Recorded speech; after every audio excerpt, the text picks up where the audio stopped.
बोले श्री रामचंद्र भगवान की जय, अयोध्या धाम की जय।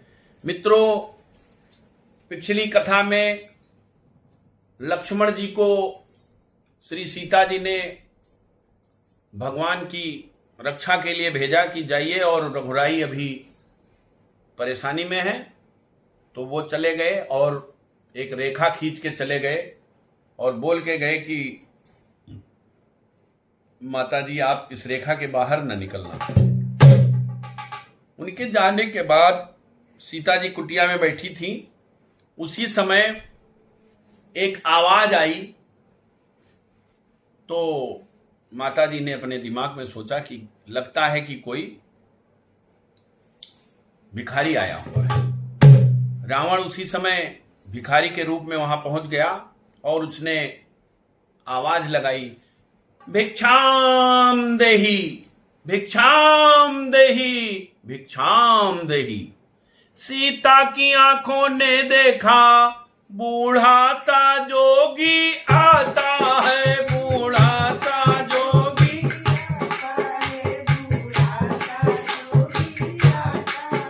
आवाज उसी जोगी की है, वही जोगी कुछ गाता है। आवाज उसी जोगी की है, एक तारा भी है हाथों में, बस उसे बजाता आता है, बस उसे बजाता आता है, बस उसे बजाता आता है। मीठी मीठी लयकारी में वह सदा लगाता जाता है, मीठी मीठी लयकारी में वह सदा।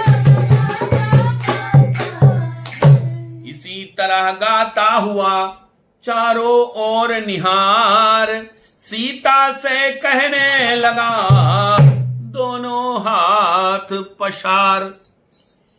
हे माई मुझको भिक्षा दो, मर्तबा रहे आला तेरा, मर्तबा रहे आला तेरा, मर्तबा रहे आला तेरा।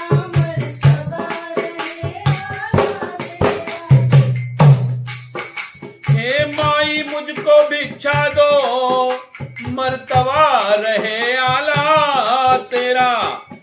भगवान तुझे जीता रखे हो सदा, बोले बाला तेरा।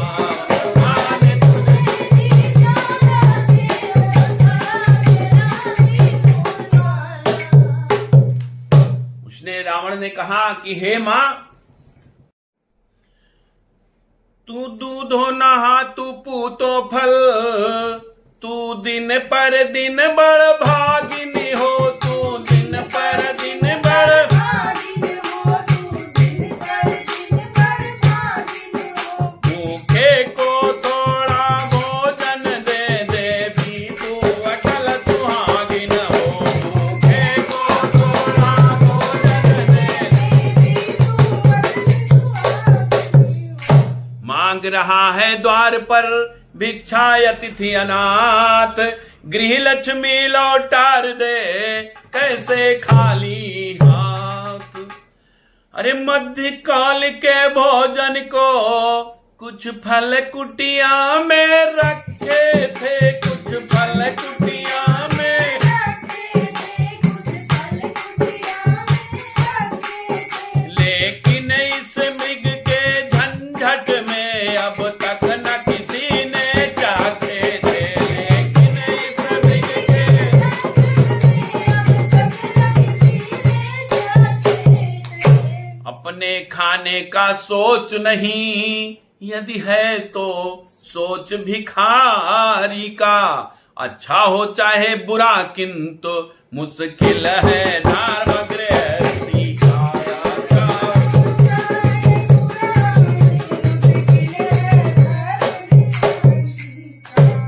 उस रेखा के भीतर ही से बोली लो जोगी बाबा लो, बोली लो जोगी बाबा लो, बोली लो जोगी बाबा लो। कुटिया में जो फल हाजिर है वो देती हूँ लो बेटा।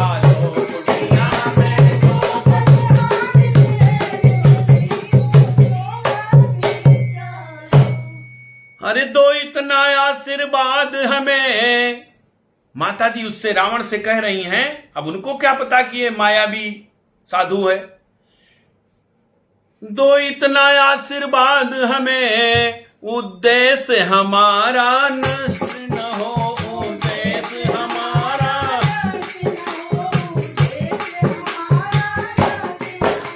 आए शिकार से कुशल सहित स्वामी को कोई दर्द न हो। आए शिकार से कुशल सहित स्वामी को कोई दर्द न हो। भिक्षा लेने के लिए आगे बढ़ा फकीर, ठहर गया जब बीच में देखी एक लकीर। जैसे ही वो आगे बढ़ा तो देखा एक लकीर जो लक्ष्मण जी खींच के गए थे उसको दिखाई पड़े। फिर क्या हुआ, इतने में यह मालूम हुआ यह रेखा रंग बदलती है, यह रेखा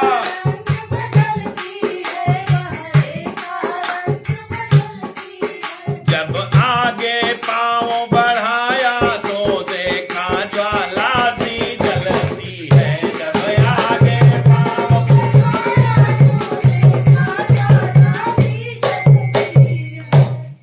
सोचा ये कोई माया है, यहाँ तेज किसी योगी का है, यहाँ तेज किसी योगी का है,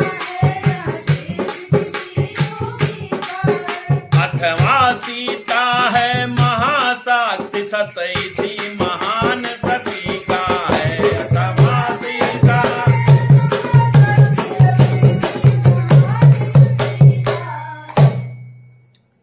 जोगी लेते हैं नहीं, उसने क्या कहा, वो समझ गया कि ये जो है कोई मायावी रेखा है।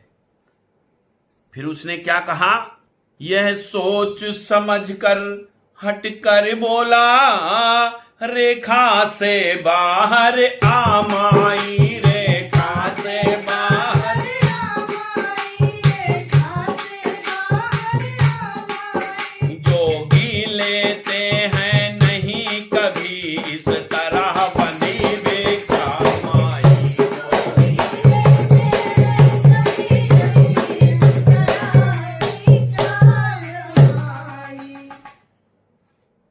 उसने रावण ने कहा कि आप इस रेखा के बाहर आइए, ये प्रतिबंधित रेखा है, इस रेखा के बाहर अगर भिक्षा आप देंगी तो मैं लूंगा, अन्यथा नहीं लूंगा, मैं बंधी भिक्षा नहीं लूंगा। सीता ने कहा क्षमा करिए, सीता जी ने कहा क्षमा करिए, रेखा यह छूट नहीं सकती, यह आन लखन देवर की है जो मुझसे टूट नहीं। वह बोला तोड़ो नहीं, तुम देवर की आन बाबा भी लेगा नहीं, इस प्रकार का दान। उन्होंने कहा सीता जी ने कि क्षमा करिए, ये देवर की आन है और देवर की शान है, इस रेखा के बाहर मैं नहीं आऊंगी। तब रावण ने कहा अच्छा तुम रेखा के बाहर मत आओ, मैं आपसे भिक्षा भी नहीं लूंगा। सीता ने सोचा अगर दिया न इसको दान, गृहस्थियों के धर्म का होता है अपमान। फिर सीता जी क्या सोचती है अपने दिमाग में कि देवर की आन रहे न रहे, रखूंगी धर्म गृहस्थी का, रखूंगी धर्म।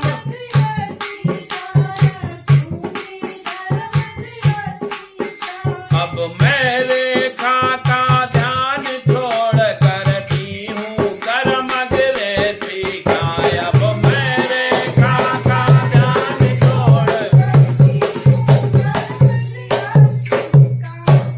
देखो क्या ऊंचा व्रत है, यह कितना यह भाव विलक्षण है, यह कितना भाव।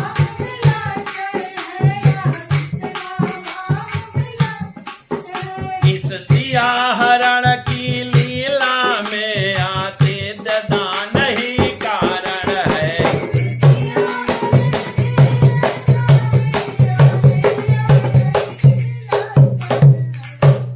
देखिए क्या ऊंचा व्रत है यह, कितना यह भाव विलक्षण है।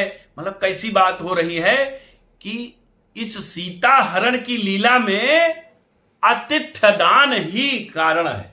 मतलब एक अतिथि को, एक बाबा को दान देने जा रही सीता जी, और वही कारण बन रहा है सीता हरण का। रेखा के बाहर आते ही उस जोगी ने बाना बदला, उस जोगी ने बाना बदला, रावण रावण हो गया वही, सब ठाट फकीराना बदला, रावण रावण हो गया वही, सब ठाट फकीराना बदला।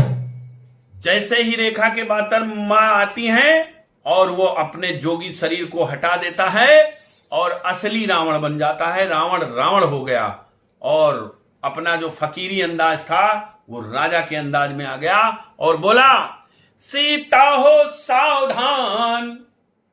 उसने कहा, रावण ने, सीता हो सावधान, अब तू मेरे पंजे में है, अब तू मेरे पंजे, जय हो।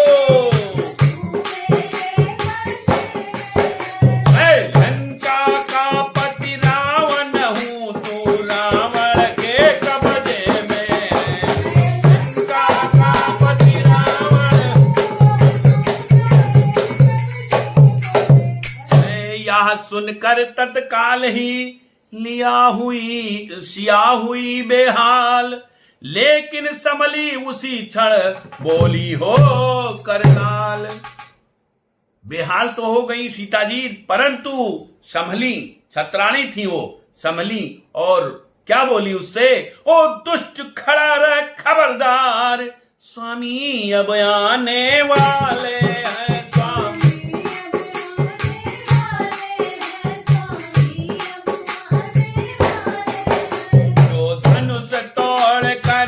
लाए हैं वही मेरे रखवाले हैं।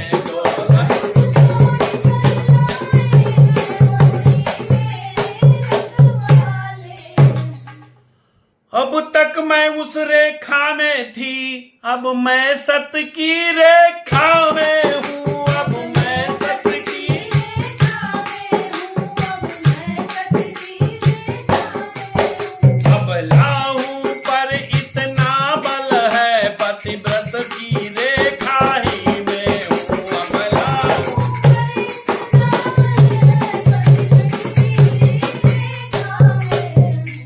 तू क्या संसार अगर आए तो भी बल तौल नहीं सकता, तो भी बल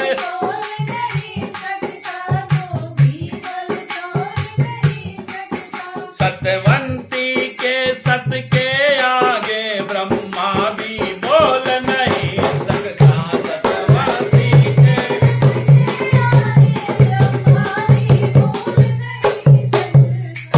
दानी के बटुए की समता करती झोली भिखमंगे की, सूरज के पास पहुंच जाऊं इच्छा यह नीच पतंगे की। रावण लज्जित हो गया सुनकर ऐसे बैन, अंधकार में एकदम खुले हृदय के नैन, देखा उसने इस समय एक अपूर्व प्रकाश, नया विश्व पृथ्वी नई, नया स्वर्ग आकाश है, रोम रोम में तारागण, चंद्रमा सूर्य भृगुटी में है, चंद्रमा सूर्य भृगुटी में है, चंद्रमा सूर्य भृगुटी में है, चारों दिशा भुजा चारों, अब उदय आस्त चुटकी में है।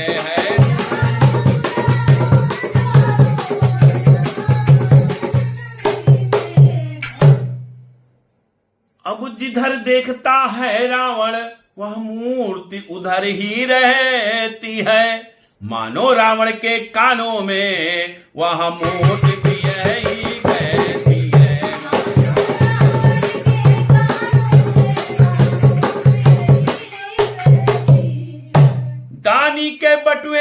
की समता करती झोली भिखमंगे की, सूरज के पास पहुंच जाऊं इच्छा यह नीच करंगे की।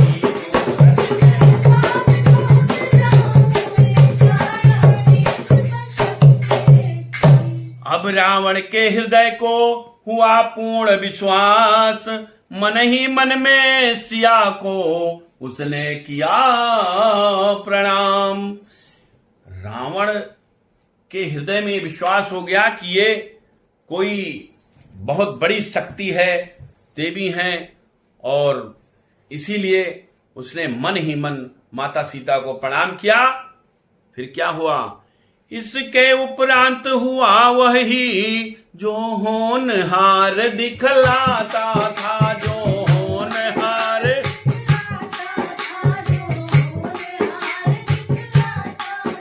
रावण के रथ पर सीता थी, रथ लंका नगरी जाता था। रावण के रथ पर